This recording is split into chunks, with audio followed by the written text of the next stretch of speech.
What's up, guys? Jessica O'Connor with Bionic Buzz. We're here at PaleyFest at the Dolby Theater in Hollywood. This is the hottest television festival, and it's back after a 3-year hiatus. Today, we're going to be talking to the stars of NCIS and NCIS Los Angeles. So what made you want to take NCIS to Hawaii? Well, it's a conversation that happened a couple years ago. Chris and Jan, my partners on the project, they were running New Orleans, and they were trying to figure out a new character to bring to the show, and we're finding out what other office could this person come from. And they thought, well, what about Pearl Harbor? And then when they said Pearl Harbor, like, why hasn't there been a show, NCIS Hawaii? And that started it all, and they brought that idea to CBS, and I was fortunate enough to meet with Chris and Jan and come aboard, and it felt like a no-brainer. Like, Hawaii is the military there has such a big presence, and in terms of NCIS, bringing that franchise to Paradise feels like a natural fit. I am so thrown off. I had no idea that there was a connection to Pearl Harbor. My birthday is actually December 7th, Pearl Harbor Day. Oh, no kidding. Yeah. Kind of like a dark day in time, but it is. We had one episode that really touched on it because it's the 80th anniversary. But we're also the first NCIS franchise to have the headquarters for our NCIS office at a military base. And being able to be set out in Pearl Harbor, we're able to tap into the history there. Not just of the base itself, but how the Navy has been a part of the environment and the islands for decades. And you guys get to film on location at the base, or is this all movie magic? We're so fortunate to have DoD support to be able to shoot on Pearl Harbor, on seagoing vessels, on helicopters and C-130s, and to have their support. It's $1 billion of set dressing every time we go out there. What's the coolest military experience you've had? I cannot say specifically what we're doing, but Classified. For the finale, we got to shoot in some pretty awesome locations, and only thanks again to the DoD support. So and when is the finale? When can we look forward to that? The finale is May 23rd, but stay tuned. It's a 2-parter. Right. We will absolutely stay tuned. And where can we keep up with you on social media? I'm at Matt Bosack on Instagram and at Matt Bosack on Twitter. All right. Thank you, Matt. Enjoy. What's up, guys? We're here today with Tori Anderson. And tell us a little bit about your character on NCIS, Tori. So I play a character named Whistler, Kate Whistler. She is a FBI agent. And she's a little firecracker, but my favorite part of her trajectory this season has been kind of she's found this vulnerability to her and this ability to kind of finally open up to people and develop relationships where she's kind of been guarded her whole life. So that's been a treat. Yeah. Can you relate to that at all, or do you feel like you're not so much that way? I mean, I think I kind of wear my heart on my sleeve and I overshare, and I'm kind of one of those people. Same. Yeah, it's really fun when you're like, oh, I probably shouldn't have said that. But I do think that, we start getting guarded more in life, and I think it's a good reminder that conversation and openness and kindness can heal a lot of wounds. And was it fun for you to get the role as an FBI agent? Is that something you ever had an interest in, or was this totally out of left field? It was out of left field. I mean, I've always wanted to play this kind of role, someone who speaks her mind, who doesn't really care about the repercussions of what she says, is there to do her job, and is really good at her job. So it's been a amazing journey trying to navigate that. And my sister she's a police officer, and so there is an element that I tried to kind of. Yeah, I was just going to ask if you had to go through any kind of not obviously real FBI training, but did you have any kind of background to more legitimize your character? No, so I started as a DIA in the DIA world, and then I transferred to FBI. So we do some training here and there, but it's a lot on your own. You're kind of trying to figure out that world and what exists in it. But I talked to my sister, and I would like to go and do a ride along with her and kind of just figure out that world, because it's so different than this world. No, totally. I was just thinking it would be so hard to kind of tap into that FBI brain without really any FBI background. Yeah, it is hard, but it's. I think the biggest thing is that you're really there trying to do your job, and that becomes paramount, right? So it's if you focus on the task at hand, all the rest kind of melts away. But as far as like holding a gun and all that kind of formal training, yeah, I feel like I'm like, what do I do with this thing? I was like, I don't know how to do any of this, but we have great people on set who help us navigate that whole world and who are there if we need them and train us, and so it's been good. That's awesome. And where can we keep up with you on social media to watch your NCIS journey unfold? I think I have Instagram and I have Twitter. There we go. Yeah. And do I need my handles? Oh, okay. Sorry, I'm so bad at this. My Instagram handle is Tortora _. Don't ask me how I ever got that. And then my Twitter, I believe, is Tori Anderson. Amazing. Thank you, Tori. You look great, by the way. I love the dress. So much. You too. I love it. Enjoy your day. What's up, guys? We're here with Yasmine Albastami. And tell us a little bit about your character on NCIS. So I am the person who will try to get things done. So that could mean I follow rules. That could also mean I do not follow rules. Relatable. Is that like a little bit like you in real life too? No, I always follow the rules. You're a rule follower? What? No, I am not. Oh my gosh, I'll be honest. Sometimes it depends. It depends on what the context is. Are you a rule follower? No. I mean, like, I don't break the law, but all the time. See, this is a slippery slope. I wonder, because then I'm like, do I even know the laws? Everything is a gray area, you know? Yes, it is a gray. Yeah. No, now we're just having a live chat where I'm turn the cameras off. I know. But anyways, when you're on a show like NCIS, I feel like it is kind of a very strict environment of like, you know, military people, and you need kind of that relief of like a little bit of a rule breaker. You do, because then you have that question of, it's the moral question, which I really like. So it's like, morally, what are we going to do in this situation? Because there are rules, and this is what the rule says, but then just as a person and as a human being, what kind of a human being are you? Yeah, and I feel like especially when you have a role in kind of like criminal justice or military, like that moral question is really important, and that kind of is the difference, I think, between like a good cop, bad cop, you know? Yeah. And like in your personal role, what can we expect from you this season? You know, my character's name is Lucy, and Lucy is just trying to figure her ish out. She is the youngest member of the group, so this is like her first big girl job, and she's trying to figure out her footing and see what kind of an agent she wants to become, and everyone's kind of helping her guide her in a way, but then she's also doing it herself and also trying to figure, again, just figuring out like what she wants to be to this agency specifically. And then there's also romance. So just learning how to do that, do romance. Does she like fall in love with a coworker kind of vibe, or no? Yes. I knew it. Yes. Oh my gosh, she does. She does. But obviously it's not gonna be easy, you know? Jan, stop!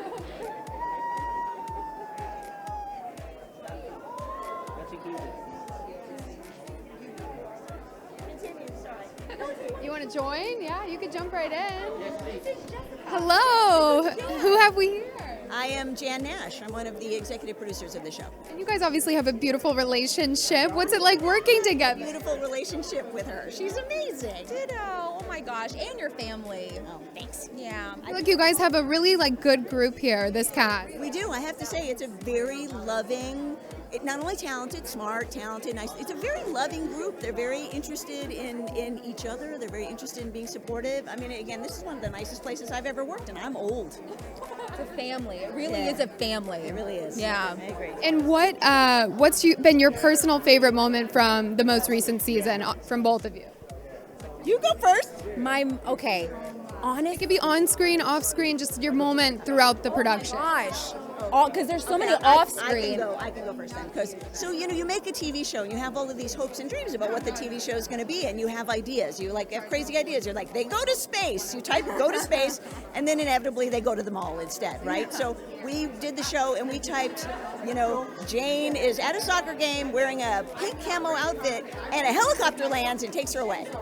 You don't actually ever think that's going to happen, but then it did, and I was literally on the set going, My crazy idea's real. and it's that idea that we in fact were going to be able to accomplish these things that we wanted to do, whether it was having helicopters sweep people away or having amazing personal relationships on the show or things like that. The fact that they actually came true, it's astonishing. Yeah, Okay, I know. that's It's hard me. to believe sometimes. Yeah. It's behind the scenes stuff all the way. All the things that we all did behind, just as a group, when y'all were there, when they weren't there, just as a cast, on set, not on set. I'm not allowed to say some stuff. Some stuff you probably shouldn't say. We had a game night. And That's fun. Yes, it was I really enjoyed the game with just like a bunch of the cast, and I forgot what it was called, but it was very crude, and I learned a lot about my teammates. We love that. A little cast bonding. Nothing wrong with that. Blackmail. You matter, and I. But you guys did amazing. I'll send you on your way. Thank you so much for chatting with us. Thank you, Jessica. So nice to meet you. Very nice to meet you too. Thank you. Of course. What's up, guys? We're here today with. My name is Tarrant, and I play Kai on NCIS Hawaii. Tell us a little bit about Kai. He is a former Marine. He comes back to the island to look after his father, and at the same time, he solves some crimes. Solving some crime part-time. No, yes and no. Kai has a complicated past, and it interferes with his work. But I think as the show goes, he has the ability to separate the two, and Is he involved in any cast romance? I've heard a lot of droppings of romance in conversation. Yeah, there's a lot of romance for other characters, but for Kai, it's just straight business, and I kind of like it. Really? Yeah. As an actor, is it kind of harder to have romantic roles? Yeah, it is. I come from New Zealand, and in that industry, I was constantly the lover boy. So it's nice to do something a little bit different, and you never know, that might come later on down the line. So when you made movies in New Zealand, they typecasted you as kind of like a little heartthrob? I guess. He goes, so. yeah. I guess so. Yeah. That's so funny. So when did you move to America to start acting? Oh, so last year. This is my first American television show. Yeah, network television show, and it's a new experience for me. So I'm just kind of soaking it all up. Are you friends with KJ Alpha? So I know of him. I'm a big fan, and I look forward to the day that we get to meet each other. I feel like, you're both two young guys from New Zealand doing the LA acting thing. You guys should link up. Yeah, it sounds good. KJ, if you're watching this, I just made you a new friend. And where can we keep up with you on social media? So my handle is Aggie Tarrant on Instagram, and that's about it. I don't really. There you go. That's all we need. Thank you so much. What's up, guys? We're here today with Noah Mills. I play Jesse Boone on NCIS Hawaii. Jesse Boone. He sounds like a surfer. Am I right? Right? The Boone Man. I keep pushing that nickname. I don't know why. But yeah, he is a surfer, a little Call me bit. Boone Man. Call me Boone Man. Boone. No, he's an outdoorsy type, absolutely. But, comes from the background of being a DC homicide detective, which is pretty A little tough. dark. Yeah. He might need to surf it all. Wire, you know what I mean? Let's go back to DC, a little crossover app. But yeah, and definitely embracing the outdoors aspect of Jesse and me as well. I'm an outdoorsy guy. I surf and all that type of stuff. So, hence loving Hawaii, Yeah. I mean, I feel like you got a little tan going on. I know, right? I do. I hope I don't lose it. I took 2 weeks after we wrapped just to stay in Hawaii and just enjoy, and I was getting really bronzed out there. It's nice. So I'm holding on to it here. But you're not outdoors as much as anywhere in Hawaii. You're really just in the sun a lot. So sunscreen, but yes, also tan. Well, Boone Man, they're taking him away to the panel, but best of luck. Boone Man out. Boone Man's out. Oh, God. Fine. What's up, guys? We're here today with Brian Dietzen from NCIS. And tell us a little bit about your character on NCIS, Brian. Well, I started out as a one-day guest star in season 1 as a fill-in medical examiner assistant for David McCallum's Ducky, and 19 years later, I'm still doing the show. I've now graduated up to the full medical examiner, and Ducky has kind of not retired; he's semi-retired, and to be the NCIS historian. So how did you turn a day job into a 19-year gig? That's pretty insane. I just kept sneaking back in, and they didn't notice I was there for the first couple of years. I'll be real honest. They're like, oh, he's in. Oh, he made it in the shot. Like, I guess we'll give him some airtime. Damn it. Okay.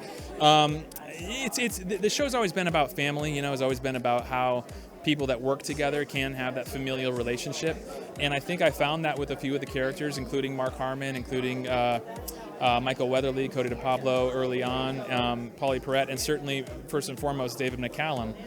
And as the cast has changed over the years, we've kind of retained that familial relationship. And so now we have, Agent Parker, played by Gary Cole, and Agent Knight, played by Katrina Law, who are joining us this year. And I feel like we've had success in retaining that DNA, the familial DNA. So it's been a cool thing to do. Speaking of DNA, you play a doctor. You get to look at dead bodies all day, pretty much? Pretty much. There's a lot of dead bodies. Spoiler, they're not real. I have questions, though. Okay, go. So I've always wondered, like, when, let's say, an actor dies, and then there's, like, an exact replica of that actor's dead body. Have you gotten to see, like, the process behind that at all, or they just show up? Oh, yeah. So sometimes we'll hire an actor, and we'll never see them on set, but they'll shoot, like, the stills of, like, oh, here's their driver's license or their military ID, what have you. But we never see their real face or their real body on set. They go to the body shop, then they get a full cast. They get a full cast of their face, and it's all rubber and silicone, and then they paint them up. It looks amazing, and their body is just shredded to bits. Wow. Okay, yeah, because every time I see it, I'm like, they're so lifelike to the point that I'm like, are they just telling them to lay super still? I'd say it's probably 40-60. Like, 60% are real actors who are told to stay still, and about 40% are fake bodies.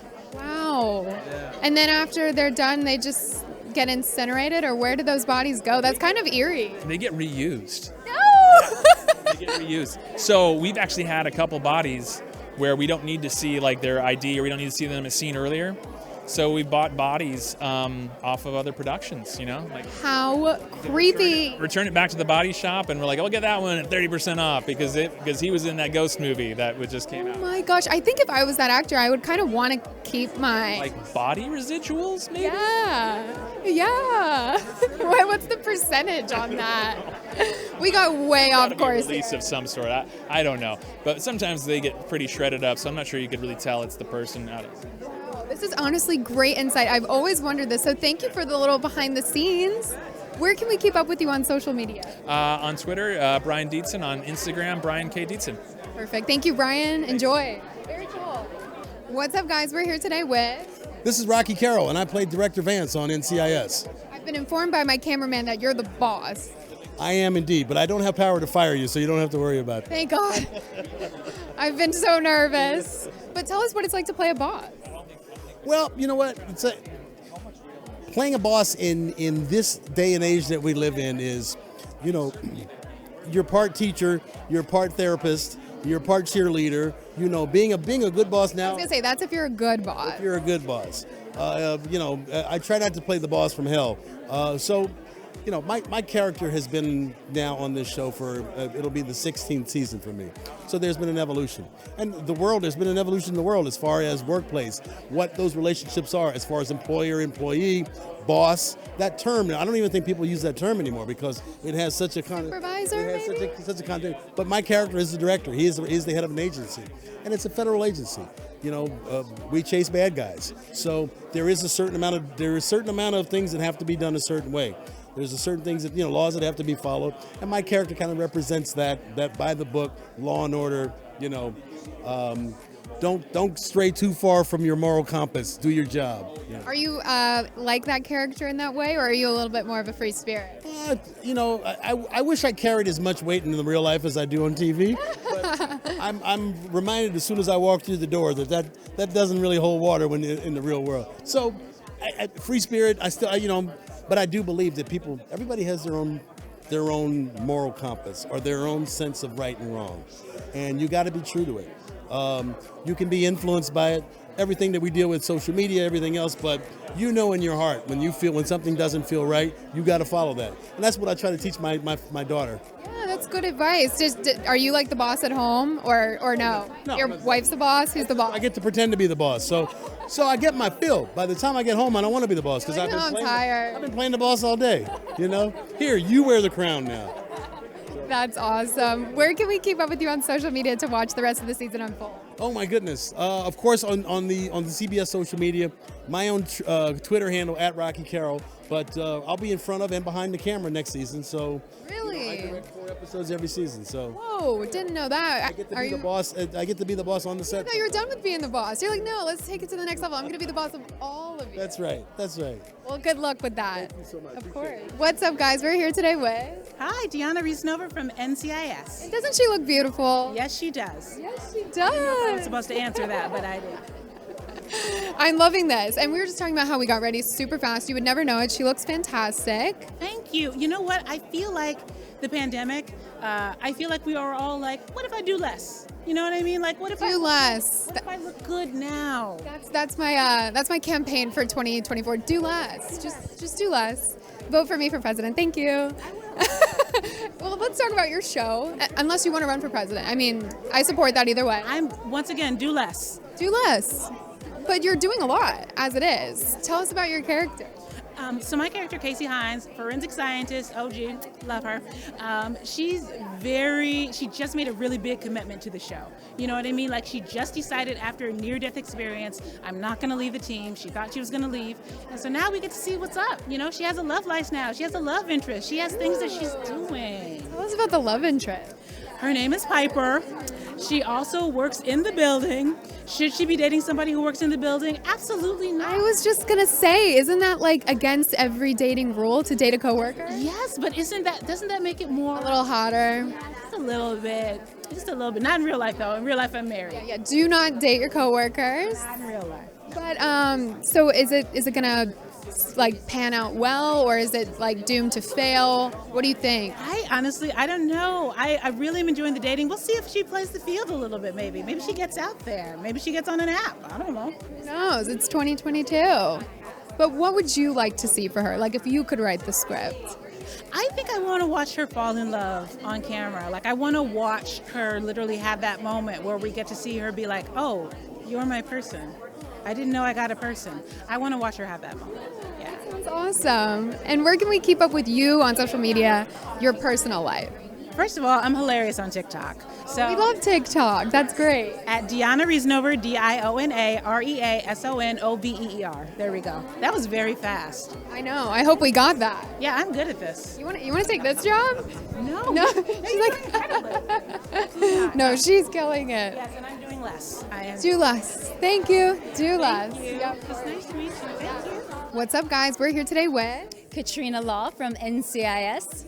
Right, Katrina, and tell us a little bit about your character on NCIS. So I play Jessica Knight, who is a hostage negotiator, expert in her field, general badass, but also quite quirky with a nice sense of humor. A hostage negotiator. That sounds like an intense job. It is an intense job. Requires a lot of deodorant because there's sweating and stress involved. But did you get any background training on that? Like, did you shadow a real hostage negotiator? I didn't actually get to shadow anybody because when I was cast, it was still the height of the pandemic, so there was no real one-on-one. That being said, we have Leon Carroll on set with us at all times, who's an actual NCIS tech advisor. So he's the one who's always guiding us on protocol and how to bend the actual rules that NCIS follows to meet up with what we do in Hollywood. So he's kind of constantly being like, well, this is what we would actually do, but this is what Hollywood does, and the two shall meet somewhere in the middle.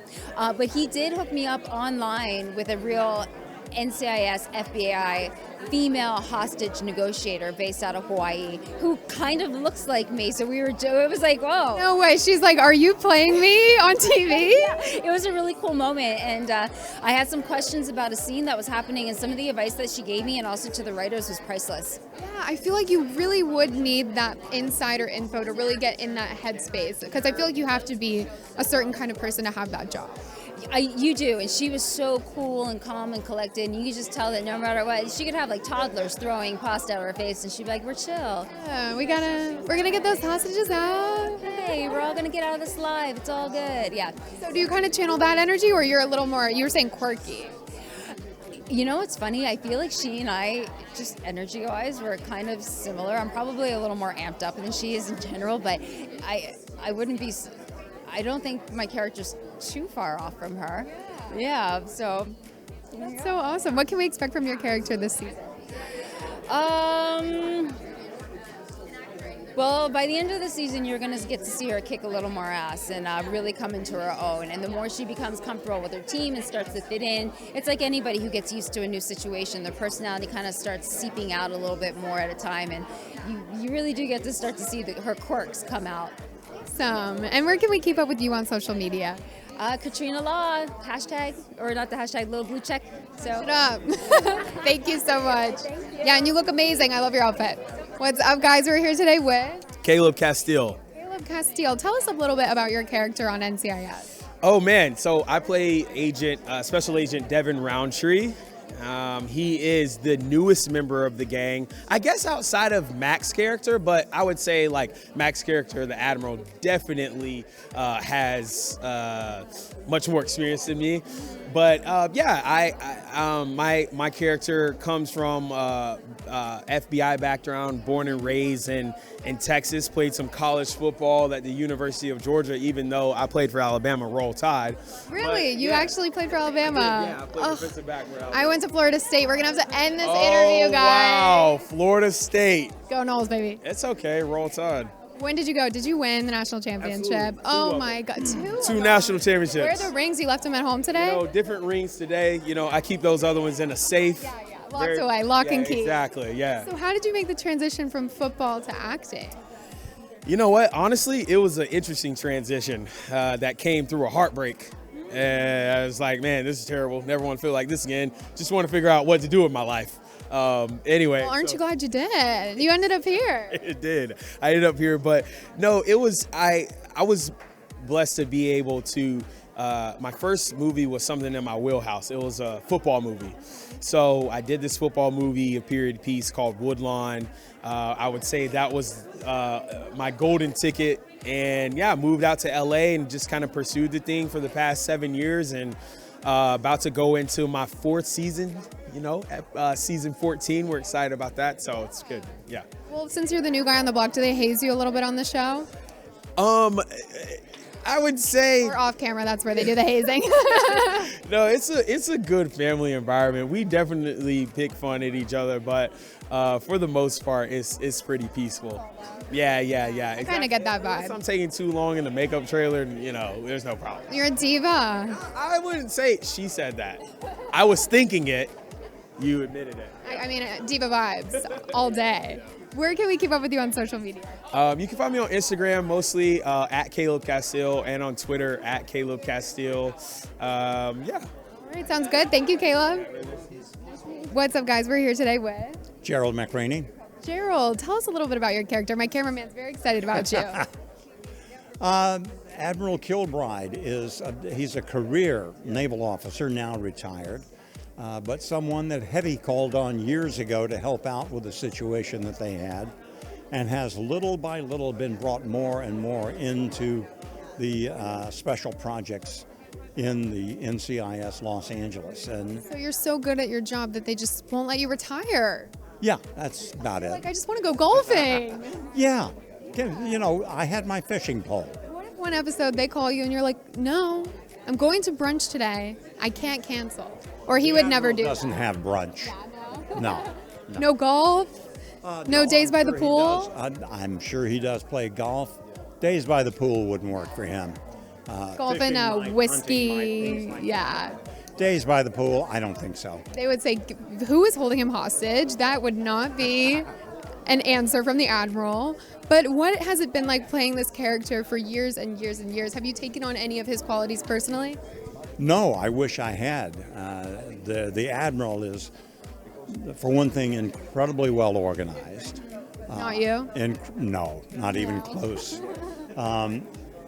He is very thoughtful about things, and he's a very good judge of character. And he has a quality about him of imparting wisdom to people without coming across as pedantic. That's hard to do. It is hard to do. But I've played a lot of military characters, and so I've had the experience of being around a lot of really good officers, Navy, Marine Corps, Army, Air Force, everything. And that's the one thing that they have in common, is that they have that ability to be a teacher without looking like a teacher. And that's hard. So you kind of studied that and you're like, I need to internalize this. Yeah, and if you're going to copy from the best. And I was around some really good people in the Marine Corps back when I was doing Major Dad, and I fortunately had that experience on quite a few other projects too. So you've just kind of collected bits of real officers along the way. Yeah. And now that you're in this new season, what can we expect from your character? A little bit more time in the field than possibly the audience has gotten used to. The Admiral is usually just in a suit and, at the office and in the operations room, things like that. But they're putting him out into the field more and more. And my wife can't quite get over the idea that I'll be 75 in August and I'm still doing fight scenes. But that's amazing. Even your wife is like, let this man retire. Yeah. And you say never? Have him for a minute, please. You're going to work forever? What else would I do? Good answer. I mean, I started out doing this as a hobby. If I did retire, what would be my hobby? I feel that. I'm going to have to think on that one for myself as well. Yeah, exactly. I'm going to meditate on that one tonight. Enjoy your work that much. It isn't work, and so why would you want to quit it? Besides which, I've noticed with some of my friends who have retired, when they stop, they stop. It's like they just freeze in place, and I want something that's going to keep my mind as active as it can get, feeble though it may be. But I do want to, keep the synapses firing as long as possible. I love that. Keep on keeping on. And thank you so much for talking with us today. Thank you.